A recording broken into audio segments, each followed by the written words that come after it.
Trump. As we turn right now to Code Pink's Medea Benjamin, who disrupted Donald Trump's speech last night. By the way, the speech, the longest in presidential convention history at 1 hour and 15 minutes. Medea Benjamin stood up holding a banner reading "Build Bridges, Not Walls." Her protest diverted cameras away from Trump's speech. She was removed by security after the disruption. Medea Benjamin says she was later interviewed by the Secret Service. Democracy Now! Caught up with her on the streets of Cleveland afterwards. I got a pass inside. I went to a press area, which I thought was as good as I was going to get. I had a sign that said, "Build bridges, not walls." I had read the speech beforehand, so I knew exactly when I wanted to interrupt, when he said, "I am your voice." And I wanted to get up then and say, "You are not my voice. Your voice is one of hatred and is anti-immigrant sentiment and Islamophobia and misogyny, and we need someone who will build bridges, not walls."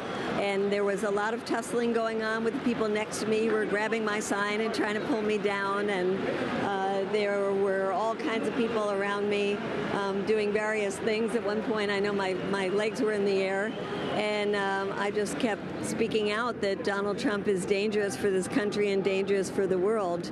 I think it's so important. Code Pink has been in 3 out of the 4 nights in the convention center interrupting Donald Trump. And I think we speak for millions of people in this country and people all over the world who are horrified with the idea of Donald Trump for president. Who were the people that were sitting next to you, and what did they say, and who ended up dragging you out? There were other journalists next to me from conservative papers, and I know that because I looked at some of their name tags, and they also were clapping so much during the speech. You know, if you're an objective journalist, you're not going to get up and clap when Donald Trump comes in and after every 2 sentences. So they were very enthusiastic press, and they were really upset when I got up and immediately started trying to tackle me.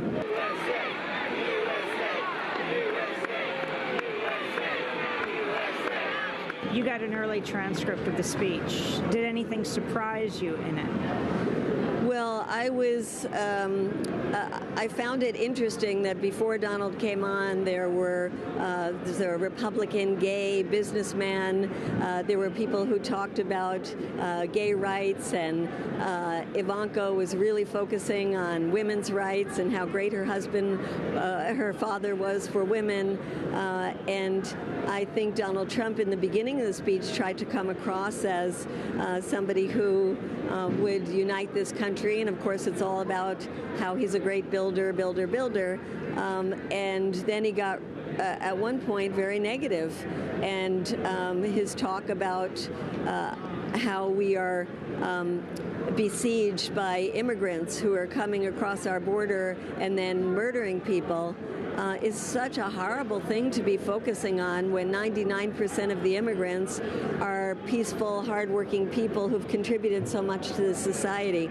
I just got back from Latin America, and I've been to the Middle East a lot, and I know people are really terrified about Donald Trump, as well as our friends here who are Muslim and our friends here who are Latino.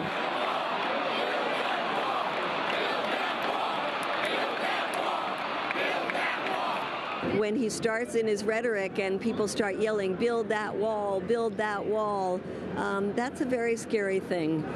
So I think it was very appropriate to be there with the "Build Bridges, Not Walls." That is Medea Benjamin, the founder of Code Pink, the women's peace group. She disrupted Donald Trump's speech last night, holding a banner reading "Build Bridges, Not Walls." This is Democracy Now!, democracynow.org, the War and Peace Report. We are breaking with convention, war, peace, and the presidency. Every day, 2-hour expanded broadcast from the Cleveland Republican Convention here in Ohio. Next week, we'll be in Philadelphia at the Democratic National Convention. This is Democracy Now! We'll be back in a minute.